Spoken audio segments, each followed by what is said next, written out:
Hello and welcome to the DSLR video shooter NAB coverage. Doing something similar to last year, and that's going to be taking a look at a lot of the stuff that I saw and liked. So let's just jump straight in. First place I stopped at was Blackmagic to check out these two ridiculous cameras. The first of which is this crazy Blackmagic URSA. So I think this is an interesting camera. It is obviously not made for those of us who are kind of a one-man band setup. This is a full production camera made for crews. So I really thought it was cool. I have another pet peeve that we'll talk about in another video having to do with Blackmagic as a whole and as a company. But the camera in and of itself is pretty nifty. The audio levels are awesome. The 3 screens on it, it's pretty well made. So I think that's a pretty sweet camera. Looking forward to seeing how people actually use that. The other camera they released was the Blackmagic Studio camera. It kind of looks like an iPad trying to mount a Blackmagic cinema camera. And it's pretty silly looking, but as someone who does a lot of web content and a lot of studio-like shooting, I can actually see where this would be pretty handy. You know, if I had a large studio and I was filming these videos and had several operators, these cameras would actually work really well. So not something to be discounted, definitely not, really something that us stock shooters are terribly interested in though. So those are the two major things from Blackmagic this year. Next up, we have the Scion. I don't know how exactly they're pronouncing that, from AAJA.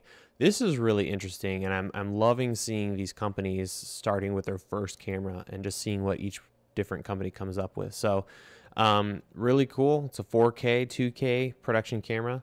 What's really awesome is you can record directly to 4Res 222 or 4Res 444 at 4K.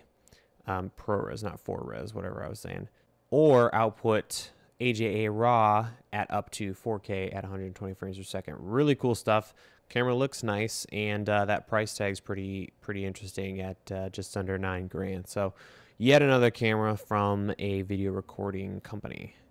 And then of course we have wooden camera. Everyone knows I'm a major sucker for wooden camera stuff. I've spent probably way too much money on their gear. I really like it. It's pretty much the best stuff out there. So first thing is this really sweet cage that they came out with for the Blackmagic cameras, and it's really interesting because it actually integrates wood onto the cage, and essentially it's a modification to the camera that gives you a PL or red style mount, so you can swap out different mounts for different setups for depending on the lens you have.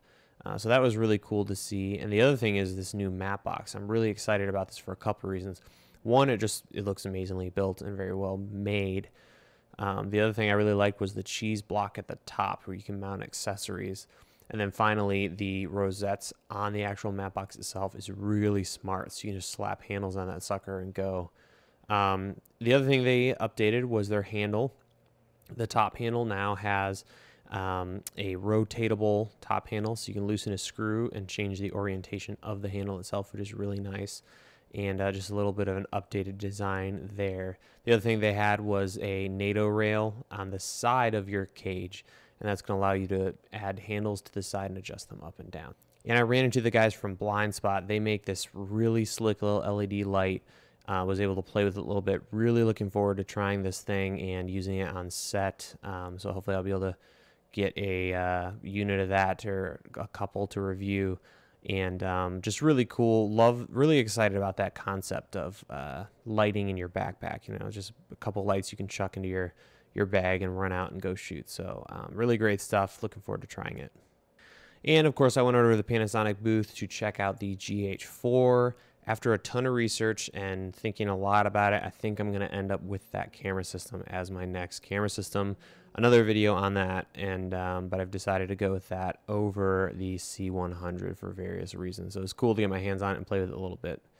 And then I went over to Lybeck or Libec. These guys have a really interesting slider / tripod system, which is called Alex. It's a sticks, slider, and tripod system that all can be switched around. So for instance, you can add the slider to the sticks, and then you can add the tripod head which has a bowl mount that can go directly onto the slider. What's really cool is that bowl mount has a flat bottom, so you can use that tripod head for anything. It doesn't have to be on a 75mm bowl. And then at Edelkrone, there's a lot of cool stuff, some of which was the updated sliders and this new modular system that they have, which comes in these little boxes you can break out and have all kinds of different stuff. You can build them up together, you can have them individually. So, you know, little dollies, little handheld rigs, little tabletop hi-hat things, all kinds of stuff. So definitely check out their website and look at some of the new gear from them. And they also have this crazy slider slash arm thing, which I found really interesting because you can get really smooth shots. Just a completely different concept from the traditional slider. And then I bumped into the guys over at iFootage, and those are the guys that make that S1 Shark slider that I did a review on with the belt-driven system. They've added, or they're going to be adding, a motion control system, which is really cool, and it has a configuration that's very similar to the one-man crew from Red Rock. So I'm really looking forward to that. It's going to be a great solution for those of us who have purchased the Shark slider and to be able to have an upgrade there. Then I stopped over at Rig Wheels, and Lance over there, love that guy. Really cool to finally meet him. Just love his story, and he has a great system. I love that they're doing their own rails now. You can purchase these in packs, various lengths and Pelican cases, but still very affordable slider and dolly solutions. So definitely check that stuff out. Of course, I had to stop over at Porter Brace, my favorite bag slash case slash little accessory company on the planet. Love those guys so much. They have such great gear, and I love that everything's handmade. You can just tell in the quality of their products. So they had a couple new things. One I actually have with me and I'm going to be reviewing soon, and that's their Hive System backpack. I can't tell you how much I love this thing, and I'm not a big backpack guy, so really looking forward to you know, reviewing that for you guys. The other thing they have is a new light case. What's really cool is it has, not only does it have wheels, but you can actually remove the entire wheel system at the bottom. So it's another soft case. Just a lot of great stuff from them, so keep an eye out for that. If you need some rugged, well-made stuff, those are the bags to check out.